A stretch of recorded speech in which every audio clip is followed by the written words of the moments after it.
सो hi everyone. उम्मीद करता हूँ आप सब लोग अच्छे होंगे और चलिए शुरू करते हैं। देखते हैं कि क्या एनालिसिस किस तरीके से है। अब देखो निफ्टी जो है कल ऑलमोस्ट ऑलमोस्ट हमारे सपोर्ट को सपोर्ट किया है। ठीक है।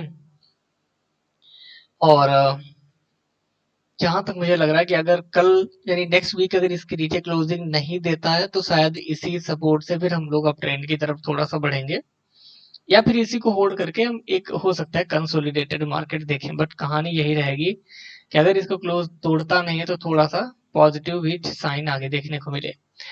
और या फिर ऐसा भी हो सकता है कि इधर से एक रैली हुई उधर से भी रैली हो गई, तो हो सकता है यहाँ पर हमको कंसोलिडेशन देखने को मिले अगर ये 650 के नीचे क्लोज नहीं देता। लेकिन अगर ये 650 के नीचे क्लोज देता है आकर के, तो फिर चांसेस हमारे पास सबसे ज्यादा ये रहेंगे कि ये वाला जो जोन है, जो पुराना जोन था जहाँ पे ऑलरेडी इसने एक महीना अगस्त में बिताया है, तो शायद फिर यही कंसोलिडेशन जोन फिर से ना एक्टिव हो जाए और इसी के बीच में हमको निफ्टी देखने को मिले। तो देखते हैं क्या होगा। बट कल जो मूवमेंट हुई है उसको अगर हम यहाँ पर देखें तो काफी बढ़िया है। यहाँ पर देखिए हमारे निफ्टी के लेवल तक भी आया है और निफ्टी के लेवल से ये भागा भी है ऑलमोस्ट। ये देखिए 15 रुपए तो खैर हम कंसीडर कर सकते हैं, 15 रुपए दूर है। और दूसरी बात यहाँ पे हम ट्रेड की अगर बात करें तो ये एक देखिए दोजी जैसा बना है जिसके हाई ब्रेक होने के बाद एंट्री कर सकते हैं। अदरवाइज ये अगर फ्लैग बन गया है तो इस फ्लैग का ब्रेकआउट हुआ तब हम एंट्री कर लेंगे और इसके हाई का स्टॉप लॉस। और यहाँ पर एक चीज और मैं बताता हूँ, कुछ दिन पहले मैंने एक चीज सिखाई थी कि अगर मान लो ये लेवल है और मार्केट ऊपर ओपन होकर रिट्रेस करता है फिर यहाँ से कंफर्मेशन देके एंट्री देता है तो हम एंट्री कर सकते हैं और उसी दिन के हाई का पहला टारगेट रखेंगे। अगर वो सेटअप आपको याद होगा तो कल का ये ट्रेड आप लोगों के लिए काफी इजी हुआ होगा। और अगर नहीं याद है तो फिर ये मुश्किल रहा होगा और शायद कई सारे लोगों ने मिस भी कर दिया होगा। सेटअप याद होगा आई होप। तो इस तरीके से निफ्टी में जो ट्रेड बन गया हमारा। बैंक निफ्टी की तरफ हम लोग भागते हैं तो हम देखते हैं कि ये है डे टाइम फ्रेम का चार्ट। अब इस डे टाइम फ्रेम के चार्ट पर ये हमारे सपोर्ट तक तो आया नहीं कि हम भाई सपोर्ट से कुछ काम करते हैं। बट यहाँ से ये ऊपर भाग के रेजिस्टेंस के पास पहुंचा था और इसने यहाँ पर देखिए एक शूटिंग स्टार बनाया था जिसका लो ब्रेक होने के बाद एंट्री, इसके हाई का स्टॉप लॉस लगभग 100 रुपए का स्टॉप लॉस पड़ रहा है यहाँ पर। और इसके बाद यहाँ से आज का लो पहला टारगेट जो कि आराम से 1:2 मिल गया, इवन उससे हमको ज्यादा मिल गया कल के लो के बराबर में। तो 1:3 के करीब में इधर का ट्रेड मिल गया। अब इधर से हम बाय वाला ट्रेड लेंगे नहीं क्योंकि नीचे में हमारे पास कोई सपोर्ट नहीं है। ठीक है।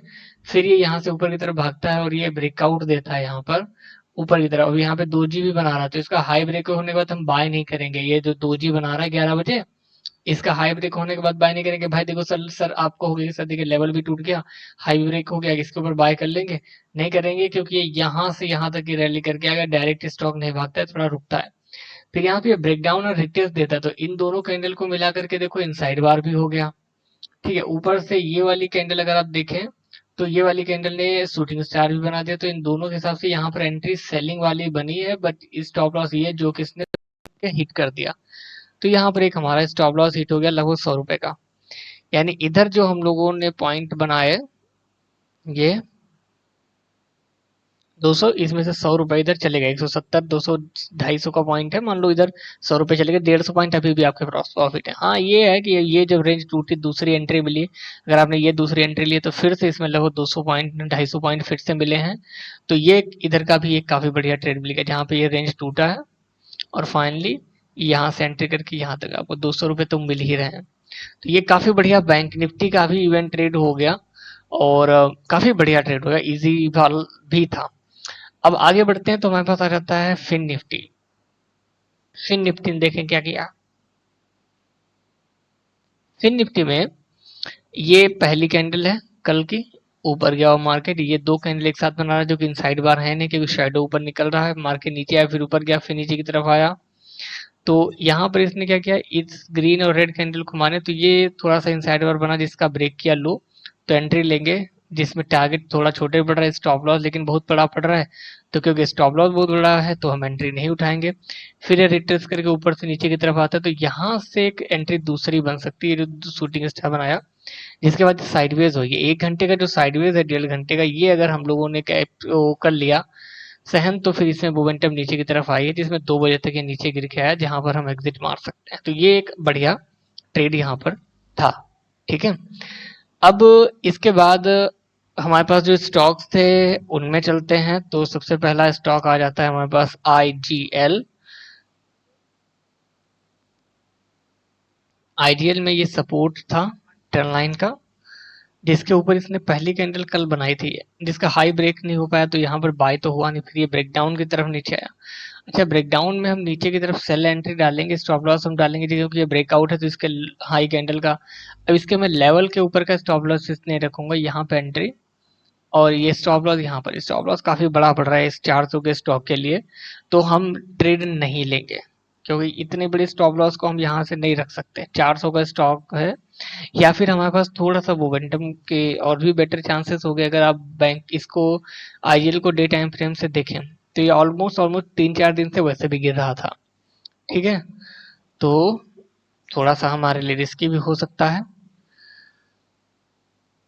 तो एंट्री हम अकॉर्डिंग टू स्टॉप लॉस नहीं लेंगे। फिर ये ऊपर भगता है, ब्रेकआउट रिटेस्ट और फिर भाग रहा है यहाँ से। तो ये मान के चलिए कि इस कैंडल में यहाँ पे लगभग 11-10-50 के करीब में बाय एंट्री मारेंगे, स्टॉप लॉस इसके लो का डालेंगे 455 के, फिर यहाँ से ऊपर का भागेंगे। तो देखो यहाँ पे जितना स्टॉप लॉस पड़ा है ये लगभग लगभग इतना कवर हुआ, फिर इसका फुल्ली साइडवेज है, यानी आप या तो इसका स्टॉप लॉस के साथ यहाँ एग्जिट करेंगे या फिर ये कंसोलिडेशन जोन में small loss and in small profit के तौर पे एग्जिट करेंगे। तो आईजीएल की कहानी कुछ खास अच्छी नहीं रही, बट जाइडस ने कमाल किया है। ये देखिए ब्रेकडाउन हुआ है परफेक्टली, मार्केट यहाँ ओपन हुआ, रिट्रेस किया, ब्रेकडाउन रिटेस्ट, सीधा एंट्री मारिए। स्टॉप लॉस यहाँ की अगर मैं बात करूँ तो पहले लेवल करके, क्योंकि मॉर्निंग में वो मार्केट थोड़ा सा वोलाटाइल था, यहाँ पे 5 रुपए का स्टॉप लॉस लगभग पड़ रहा है, और क्योंकि मोमेंटम भी यहाँ पे नहीं हुई है कुछ खास, तो स्टॉप लॉस के हिसाब से भी ठीक है मारेंगे। और इसके बाद आगे टारगेट की मैं अगर बात करूँ तो देखो टारगेट इसका पास में कहीं है नहीं, तो डे टाइम फ्रेम का जो सपोर्ट है ये भी काफी दूर है। तो देखो यहाँ पर ये प्रॉफिट बुकिंग स्ट्रेटजी का इस्तेमाल करना पड़ेगा कि जब तक कैंडल अपने पिछले हाई के ऊपर क्लोज ना हो, तो जिसके हिसाब से तो यहाँ पर क्लोज हो यानी यहाँ पर आप एग्जिट कर लेंगे। देखा जाए तो बहुत ही जितना स्टॉप लॉस उतना ही टारगेट आपको मिला है, बट ठीक है, मिला सो मिला, यानी कोई टारगेट पास में मिल नहीं रहा तो प्रॉफिट बुकिंग स्ट्रेटजी जो कि एक के बाद एक कैंडल गिर रही है तो अपनी पिछली कैंडल के हाई के ऊपर क्लोज होने का वेट करेंगे। यहाँ पर हो गया यानी ये एग्जिट पॉइंट हो गया 604 रुपए पे, बात खत्म है जाइडस का। और इसके बाद में आ जाता है कोटक बैंक। कोटक बैंक ये सपोर्ट था कि भाई सपोर्ट तक आने के बाद हम बाय सेल करेंगे। 5 मिनट में हम देखते हैं तो ये हमारे सपोर्ट को टच भी नहीं किया, कहीं से पहुंचा भी नहीं है, तो इसमें तो कोई काम नहीं बना, कोई ट्रेड नहीं है। अब कल के लिए जो स्टॉक है उनमें सबसे पहला स्टॉक है केकेसीएल।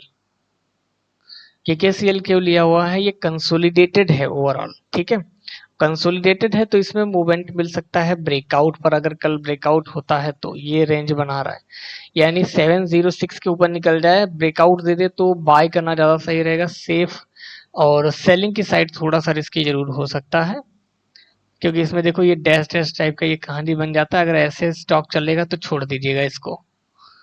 ठीक है, लो वॉल्यूम है तो ब्रेकआउट वाला ही काम करेगा। अच्छा, फिर इसके बाद में आ जाता है एक सुंदरम सुंदरम फाइनेंस का।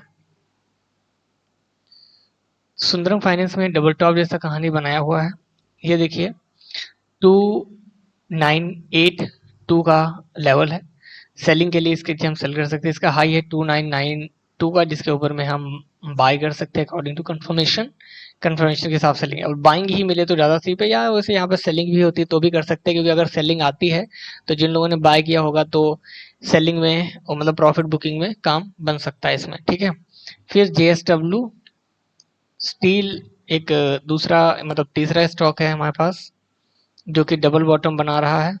ये तो ये मान के चलिए 770 का मेक और ब्रेक लेवल है, इसको होल्ड किया तो हम यहाँ से बाय करेंगे, इसको ब्रेक कर देता तो हम यहाँ से सेल करेंगे अकॉर्डिंग टू कंफर्मेशन, बिना कंफर्मेशन हम कुछ भी नहीं करेंगे। और इसके बाद लास्ट स्टॉक HAL है। HAL में ये हमारा सपोर्ट आ रहा है 3820 का। अगर ये होल्ड कर देता है, मान लो गैप डाउन वगैरह खुले या थोड़ा रिट्रेस करके यहाँ तक आके, तो 3820 से हमें एक या 3825 ₹5 का गैप ले लीजिएगा। इसी के ऊपर में हमारा बाइंग या सेलिंग रहेगा। बस इतना ही है। और लास्ट में हम लोग हमारे पास अगर मैं डिस्कस करूँ तो निफ्टी एंड बैंक निफ्टी की बात कर लूँ तो निफ्टी पुराना ही लेवल है, उसी पर ही काम करिएगा 19648 का। एंड बैंक निफ्टी में भी पुराना ही लेवल है 44,486 या 490 या इवन 500, ये मान के चलिएगा लेवल। एंड फिन निफ्टी की मैं बात करूँ तो उसका भी सपोर्ट अभी सेम है 19710 या 19700 का एक जोन बनाकर चलिए। इसको होल्ड करेगा तो भाई इससे नीचे जाएगा तो हम सेल करेंगे। गैप अप गैप डाउन हो जाए तो वेट कर लीजिएगा रिटेस्ट करने का लेवल तक, अगर हो जाता है देन आगे कुछ इसमें काम बन सकता है। तो चलिए आज के लिए इतना ही। अब हम लोग फिर से मिलेंगे नेक्स्ट सेशन में। तब तक के लिए bye bye, take care, enjoy everyone.